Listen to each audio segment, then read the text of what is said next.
नमस्कार. आपण आज बघणार आहोत मस्त अशी ही शेपूची भाजी. शेपूची भाजी ही मी थोडीशी वेगळ्या पद्धतीने बनवलेली आहे. तुम्ही बघू शकताय. एकदम छान, खूप टेस्टी आणि युनिक अशी ही भाजी आहे. ही भाजी तुम्ही चपाती, भाकरी, भात कशासोबतही खाऊ शकता. एकदम टेस्टी अशी ही भाजी आहे. त्यासोबत चटणी लोणचं असलं की जेवणाची मजा अशा पावसाळ्याची खूप छान येते. तुम्ही बघू शकता किती मस्त ही भाजी झालेली आहे. चला तर मग व्हिडिओला सुरुवात. शेपूची भाजी बनवण्यासाठी मी एक जुडी शेपू आहे ती छान स्वच्छ निवडून धुवून घेतलेली आहे. हिला बारीक कट करून घ्यायचं आहे. भाजी कट करून पण धुवू शकता, पण मी अगोदर धुवून घेतलेली आहे. कट करून धुवली की थोडीशी भाजी ती पाण्यातच चालल्या जाते. त्याच्यापेक्षा धुवून स्वच्छ कट केलेली खूप चांगली. कधीही भाजी कट करून घेतलेली आहे.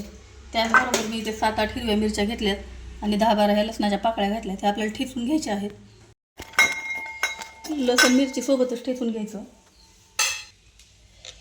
आणि मिरची ठेचत असताना ते थोडंसं मीठ टाकायचं, यामुळे मिरची लवकर ठेचली जाते. हा ठेचा मी करून घेतलेला आहे. दोन्ही सोबतच कुटून घेतले. आपल्याला मस्त अशी भाजीला फोडणी करून घ्यायची. इथे गॅसवर कढई गरम करायला ठेवलेली आहे.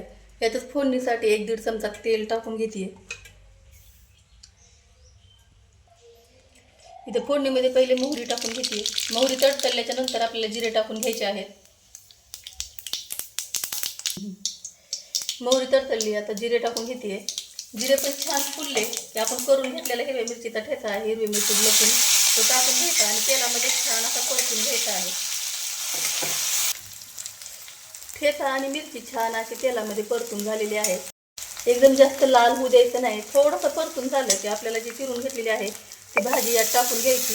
कारण आपण ही भाजी थोडीशी वेगळ्या पद्धतीने करणार आहे. यामध्ये मुगाची डाळ, मसूरची डाळ, कुठलीही डाळ न टाकता किंवा कूट न टाकता मी इथे छान असे भिजवलेले मूग टाकून ही भाजी करणार आहे. खूप हेल्दी होते, खायला पण खूप टेस्टी लागते. तुम्ही भाजी छान असे ठेच्यामध्ये परतून घेतली की आपल्याला जे भिजवून घेतलेले मूग आहेत ते यामध्ये टाकून घ्यायचे आहेत. तुम्ही ही अशा पद्धतीची भाजी एक वेळ नक्की ट्राय करा. ही भाजी खूप हेल्दी आहे, खाण्यासाठी खूप टेस्टी लागते आणि बनवायला काही वेळ लागत नाही. ज्या पद्धतीने आपण मुगाची डाळ, मसूरची डाळ टाकून करतो तशीच भाजी बनवायची. आपल्याला वेगळं असं काहीच करायची गरज नाही, पण खाण्यासाठी थोडीशी वेगळी चव आणि सगळ्याच्या आवडीची बनून जाते ही भाजी. तुम्ही ही अशा पद्धतीची भाजी एक वेळ नक्की करत जा. आपल्या चॅनलवर नेहमी वेगवेगळ्या पद्धतीच्या रेसिपी दाखवल्या जातात. व्हिडिओ नक्की बघा. मूग टाकल्याच्या नंतर भाजी छान अशी परतून घेतलेली आहे. इथे आपल्याला पाण्याचा एक हात शिपडा द्यायचा आणि मस्त थोडीशी वाफ काढून घ्यायची.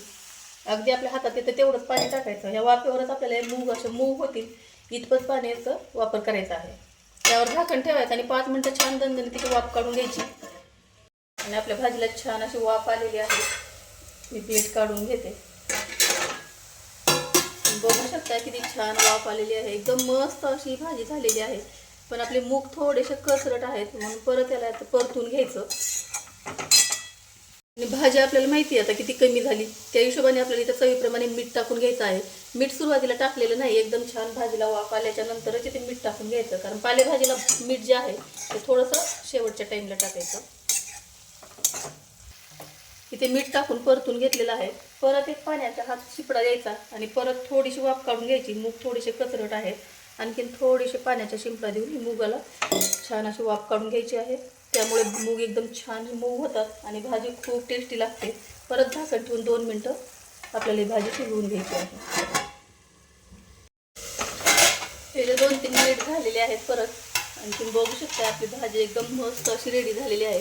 त्यात पाण्याचा शिंपडा दिसता तोही पूर्णपणे आटलेला आहे आणि मस्त अशी शेपूची खूप टेस्टी आणि युनिक अशी भाजी तयार झालेली आहे. अशी आपली भाजी तयार झालेली आहे.